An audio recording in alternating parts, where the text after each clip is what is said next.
Fala galera, tudo bem com vocês? No estudo de hoje nós estamos encerrando a primeira parte do livro de Gênesis, onde fala do início do primórdio da civilização, que a gente mencionou no primeiro vídeo dessa série.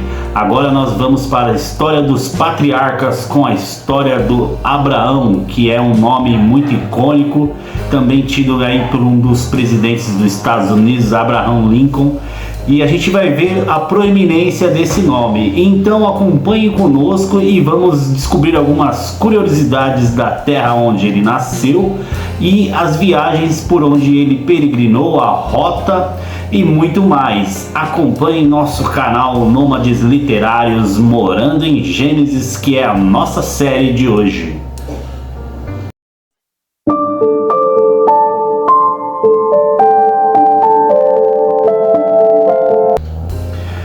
Olá, seja muito bem-vindo, meu nome é Fernando, serei vosso anfitrião no estudo de hoje, baseado no final do capítulo 11 de Gênesis.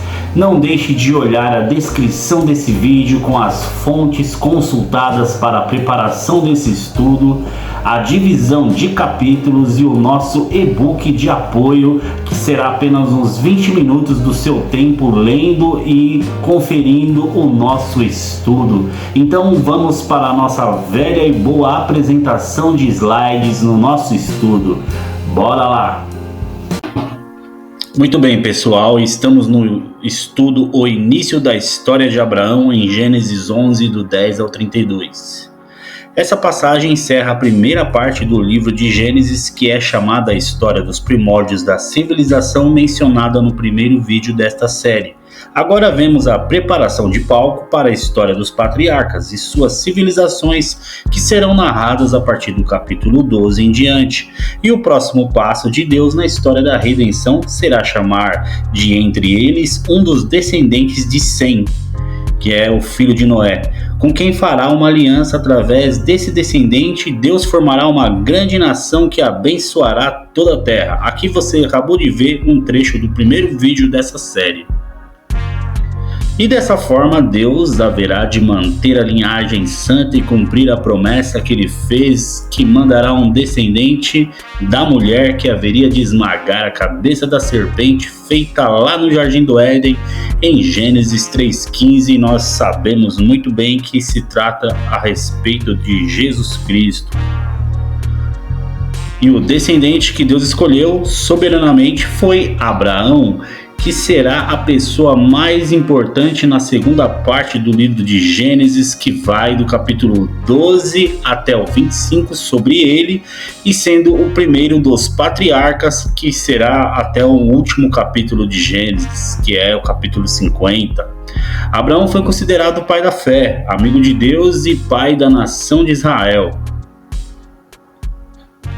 A divisão do nosso estudo, ele será dividido em 3 sessões. A primeira será sobre a genealogia da descendência de Noé até o patriarca Abraão. A segunda sobre a introdução do elenco de pessoas importantíssimas na história de Abraão. E a terceira parte do estudo será sobre o início de sua peregrinação, bem como algumas rotas e algumas observações a respeito disso. Então, iniciemos de Noé a Abraão, que está dos versos 10 até o 26. Moisés registra os seus ancestrais próximos, que são os descendentes de Sem, no capítulo 11, dos versos 10 a 26. Esse trecho faz o link do mundo pós-diluviano para a época dos patriarcas, por isso a sua importância. Aqui Moisés retoma o registro da linhagem santa que ele havia feito no capítulo 5, onde vimos a genealogia de Adão até os filhos de Noé, Sem, Cã e Jafé. Porém aqui vai ser a continuação, que é dessa genealogia que Moisés registra, dessa linhagem de Sem até Abraão, fazendo a conexão de Abraão com Adão. Assim temos essa seguinte linha do tempo que vocês conferem agora na tela: Adão, Noé, Sem e Abraão. Essa linhagem de entre todas as raças, línguas e famílias da terra que Deus chamou e escolheu para ter um relacionamento espiritual especial, é dela que Deus vem tomar toda aquela nação da qual ele haveria de abençoar o mundo. Então Moisés menciona 10 pessoas pelas quais a linhagem santa passou, e são elas que você confere: Sem, Arfaxade, Salá, Eber, Peleg, Reu, Serug, Naor, Terá e Abrão. É provável que entre eles houve um considerável período de tempo, por isso que é difícil a gente usar essas genealogias, ainda que diga que o tempo que cada pessoa viveu e com que idade gerou filhos. Mesmo assim, é muito difícil a gente fazer uma reconstrução cronológica e afirmar com exatidão, por exemplo, a data que Deus criou o mundo, ou a data que o dilúvio aconteceu, ou até mesmo a data em que Abraão foi chamado. Já a partir do capítulo 12, a gente tem mais documentos e mais fontes extra-bíblicas que nos ajudam a calcular com mais precisão. Todavia, isso não afeta os pontos centrais do capítulo e o propósito da narrativa de Moisés. Você deve ter observado que a idade das pessoas diminuiu conforme o desenvolvimento entre a genealogia do capítulo 5 até esse 11 que nós estamos. Antes tinha gente que vivia 900 anos, já aqui quem viveu mais tem 500 anos, que foi Sem, e depois Eber com 430 anos. Com o decorrer do tempo, aquela idade avançada que as pessoas desfrutavam depois da criação e queda da humanidade foi diminuindo de tal modo até chegar àquilo que Moisés vai dizer no Salmo 90, que é: os dias da nossa vida sobem a 70 anos, ou, em havendo vigor, a 80. Neste caso, o melhor deles é canseira e enfado, porque tudo passa rapidamente e nós voamos. Logo, o pecado causou de fato um efeito prolongado na existência humana e vem desde a queda, afetando a raça humana de uma maneira implacável. E é por isso que, por mais que o homem sonhe em prolongar a vida, a realidade é que nós nunca conseguimos ultrapassar essa média etária que a Bíblia estabeleceu para nós. Talvez não percebamos a importância disso, mas nos estudos críticos da Bíblia, tem muitos estudiosos que dizem que Gênesis só é história a partir do capítulo 12, porque podemos documentar os fatos relativos a Abraão e falar de Ur dos Caldeus, e temos documentos sobre Ur dos Caldeus com informações a respeito de rotas de peregrinação. Naquela época nós sabemos o tempo em que os caldeus chegaram na Mesopotâmia. Inclusive, essa informação aqui na própria Bíblia, citando a localização de Ur dos Caldeus, não pode ter sido escrita por Moisés, mas isso aqui foi um editor ou uma pessoa que deu o texto final de Gênesis, fazendo uma atualização, porque os caldeus só chegaram em Ur 1000 anos depois de Abraão. Então as pessoas vão dizer que é história, mesmo que a gente só tem que a história realmente é verídica a partir do capítulo 12 em diante. E o resto do capítulo 11 para trás é invenção, por não ter como documentar e provar historicamente. Mas não é essa a intenção de Moisés. Algum tempo atrás, o pessoal zombava o texto bíblico, dizendo que Ur era uma cidade fictícia por não ter comprovação histórica. Até que em 1922 e 1934, os arqueólogos desenterraram as ruínas de Ur, que ficam hoje no Iraque. Com isso, temos comprovação arqueológica da existência da cidade, onde ela se revelou uma cultura bem desenvolvida para a época. E por isso que ele faz essas genealogias, para mostrar que a história de Abraão está ligada historicamente a tudo que veio antes. Eu falo de Moisés, né, que foi quem escreveu Gênesis. Então, se nós não pudermos fazer a ligação de Abraão com tudo que vem antes, essa história estará perdida e não fará o menor sentido na redenção da humanidade, no plano de salvação divino. Com o sentido disso e várias vezes a importância de lermos esses 11 capítulos como sendo históricos e verdadeiros, conforme dirão o próprio Cristo e os apóstolos, os discípulos e muito mais. Portanto, dos versos 10 até o 26, Moisés traça a descendência de Sem até um homem chamado Tera, que será o pai de Abraão. Porém, no início nos é revelado que o seu nome é Abrão. A gente percebe isso no texto, né? Que Abrão significa pai exaltado no hebraico, para só depois Deus mudar seu nome para Abraão, que significa pai de uma multidão ou pai de muitos. Embora nesse capítulo permanece seu nome inicial, que é Abrão, eu já estou me referindo aqui como Abraão, para que a gente vá nos acostumando e depois ainda vou mais adiante nesse mesmo estudo falar os motivos dele ter sido chamado Abrão. Em seguida, Moisés apresenta às pessoas, o elenco, né? As pessoas que farão parte da história de Abraão a partir do verso 27. Como ele diz, são estas gerações de Tera. Essa expressão gerações já apareceu cerca de 4 vezes antes e geralmente Moisés indica quando ele está começando uma seção importante na sua narrativa. E aqui ele vai destacar aquelas pessoas que farão parte da vida e história de Abraão, que ele vai nos apresentar melhor a partir do capítulo 12. Aqui nós temos que lembrar que parte dos filhos de Sem, os antepassados de Abraão, haviam se instalado na Mesopotâmia, atual Iraque.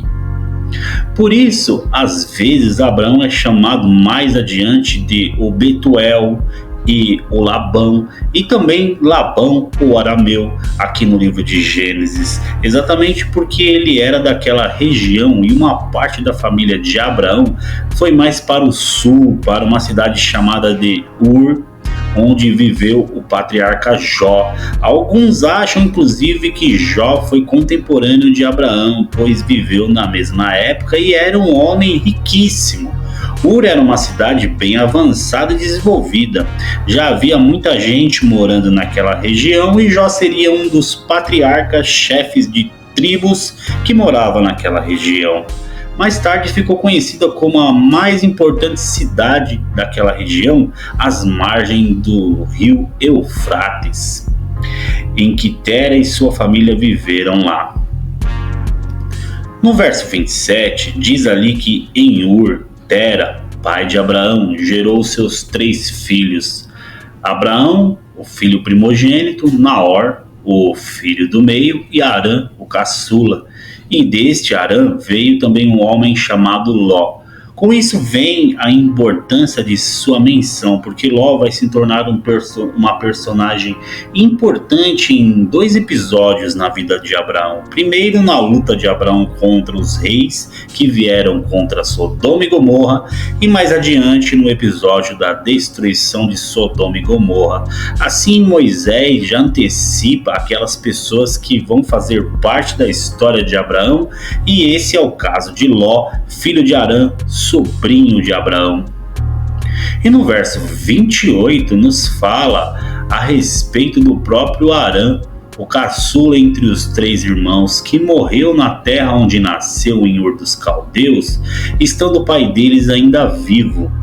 E é possível também que seja a terra onde nasceu todos eles, né? Abraão juntamente com Naor. E se tratando desses 2 irmãos, Abraão e Naor, o versículo 29 vai nos relatar sobre o casamento deles. Primeiro Abraão, que se casa com Sarai, depois vai se tornar Sara, Deus também vai mudar o nome dela, e nós já vamos para a explicação do nome desse casal daqui a pouco, ao que vamos descobrir no capítulo 20, versículo 12, que ela é sua meia-irmã, por ser filha de seu pai Tera, com outra mulher que não nos é revelado quem é essa mulher. Em seguida, Naor vai se casar com sua sobrinha Milca, pois Harã, o irmão mais novo deles, antes de falecer, teve 2 filhas além de Ló, que são Milca, e Iscá. E essa Iscá a gente não tem mais notícias, pois desaparece do relato bíblico. Esses casamentos consanguíneos ainda não tinham sido proibidos, só serão proibidos na lei de Moisés, mas naquela época eles se casavam entre si, em seus clãs e tribos, talvez por proteção ou questões de herança, ou para manter a integridade e homogeneidade da tribo. Desse casamento da sobrinha Milca com seu tio Naor, surgirá Rebeca, a neta deles, que virá a ser a esposa de Isaque, o filho prometido de Abraão, se tornando um fator importante para o desenrolar dessa história. E Moisés acrescenta no final do verso 30 que Sarai era infértil e não podia gerar filhos. Ele antecipou isso porque, para um homem que é o Abraão, casado com uma mulher estéril, Deus, o próprio Deus, vai aparecer e dizer que fará dele uma descendência tão numerosa como as estrelas do céu, gerando um grande desafio e uma grande tensão entre essa promessa, onde ele terá que escolher entre crer em Deus e agir por vista às precárias condições ao milagre da promessa divina. Assim, Moisés já está adiantando elementos da história que vai começar no capítulo 12, o próximo capítulo. Sarai em hebraico é princesa, mas em acadiano, que era a língua falada naquela região pelos sumérios e depois os caldeus, é Shahato, que é o nome da esposa do deus Lua. Essa informação, somada com a declaração de Josué, que diz: antigamente os pais de vocês, incluindo Tera, pai de Abraão, e de Naor, viviam do outro lado do Eufrates e serviam outros deuses. Isso nos revela que Terá e seus filhos, apesar de serem semitas, que a gente fez o estudo, que dos semitas veio a origem do povo de Deus, apesar disso, eles haviam se perdido na adoração de outros deuses estranhos, lá em Ur dos Caldeus. Aliás, Ur era uma das cidades mais importantes da Mesopotâmia pela sua fama, por ser famigerada em ser um centro de adoração dos deuses da lua, o deus Nana e Sim. E, como prometido a vocês, a explicação do nome Abrão. Há uma interpretação de um filósofo judeu chamado Filon de Alexandria, que viveu entre 25 a 50 anos antes de Cristo, que apesar de não ser cristão, era muito versado nas línguas do Antigo Testamento. E ele tem uma interpretação muito alegórica da Bíblia. Porém, chama atenção o que ele diz em um de seus livros, que escreveu a respeito do nome de Abrão, que significa em hebraico pai exaltado, que é um homem que se chama o astrólogo, habituado à contemplação sublime dos céus olhando para cima, porque ele ficava elevando os olhos para o céu para olhar o movimento das estrelas e era versado na doutrina dos caldeus e cuidava deles como um pai cuida de seus filhos.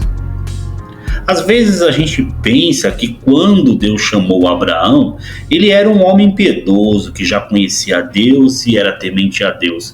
Mas isso é contestado aqui, pois a família toda era mergulhada na idolatria e escuridão, o que aponta para a soberania e misericórdia de Deus, que não é por mérito próprio e nem tampouco por conhecimento de Abraão em Deus, mas pela própria graça salvadora de Deus que o escolheu. No entanto, essas são as pessoas que irão fazer parte da vida de Abraão nos eventos momentosos que Moisés vai narrar mais adiante nos próximos capítulos de Gênesis, e a gente percebe também que Abrão era um astrólogo que cria em signos e no horóscopo, egípcio também. Muito bem, agora vamos para a parte da peregrinação. E a gente tem aqui as viagens de Abraão.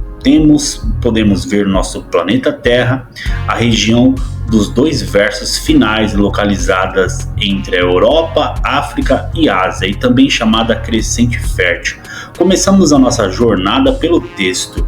Terá tomou Abrão, melhor dizendo, seu filho, e Ló, e filho de Harã, filho de seu filho, e Sarai, sua nora, mulher de seu filho, Abrão, melhor dizendo, de novo, porque a gente confunde, e saiu com eles de Ur dos Caldeus para ir à terra de Canaã. E foram até Harã, onde ficaram, e havendo Tera vivido 205 anos ao todo, morreu em Harã. O texto sugere que foi uma decisão familiar do patriarca Tera, porque diz que ele tomou seu filho Abrão com sua nora Sarai e seu neto Ló, nos dando a ideia de que a decisão foi de iniciativa dele. Contudo, Moisés vai deixar para revelar no capítulo 12 que o que deu origem a essa peregrinação, na verdade, foi através da aparição de Deus a Abrão, porque a preocupação de Moisés é em narrar os fundamentos da história de Abraão e seu chamado à peregrinação da fé. Em comprovação disso, a gente tem aqui o discurso de Estevão pregando diante dos judeus, que diz o seguinte, né? Estevão respondeu: irmãos e pais, escutem, o Deus da glória apareceu a Abraão, nosso pai, quando este estava na Mesopotâmia, antes de morar em Harã, e lhe disse: saia da sua terra, do meio da sua parentela, e vá para a terra que eu lhe mostrarei. Então Abraão saiu da terra dos caldeus e foi morar em Harã. E dali, com a morte de seu pai, Deus o trouxe para esta terra em que vocês estão agora morando. Então é possível que a história que aconteceu foi a seguinte: Deus apareceu a Abrão, fez o chamado, e ele por sua vez comunica o seu pai, irmãos, e seu pai o segue. O seu outro irmão do meio não o segue. E Deus vai dizer a Abraão que era para ir até Canaã, mas eles pararam no meio do caminho e se estabeleceram em Harã, onde ocorreram 2 coisas. Primeiro, Abrão enriqueceu e adquiriu servos e servas, rebanhos e riqueza, e se tornou um chefe de família, porque a segunda coisa que aconteceu foi a morte de seu pai, Tera. E com isso, Abrão assume a liderança do clã. No entanto, quando chegamos ao final do capítulo 11, nós podemos pressupor que parece que a visão que Deus havia dado com o chamado tinha sido se esfriado ou esquecido ou enterrado no coração de Abrão. Mas com a morte de seu pai, ele decide dar cabo ao seu propósito, que foi outorgado por Deus. Entretanto, apesar de toda a rebelião da humanidade registradas nos 11 primeiros capítulos do livro de Gênesis, Deus prosseguiu com seu plano de redenção. Deus continuou a levar adiante o seu propósito de salvação de Gênesis 3,15. Deus manteve um remanescente fiel conforme a eleição de sua graça, e nem toda a humanidade se perdeu.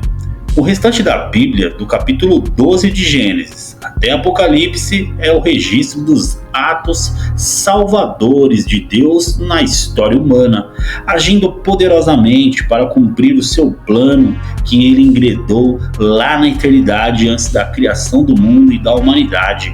Esse é o plano que culminou na plenitude dos tempos com a encarnação de Cristo Jesus, aquele que venceu a antiga serpente mencionada e referida no livro de Apocalipse como o dragão, a antiga serpente e Satanás.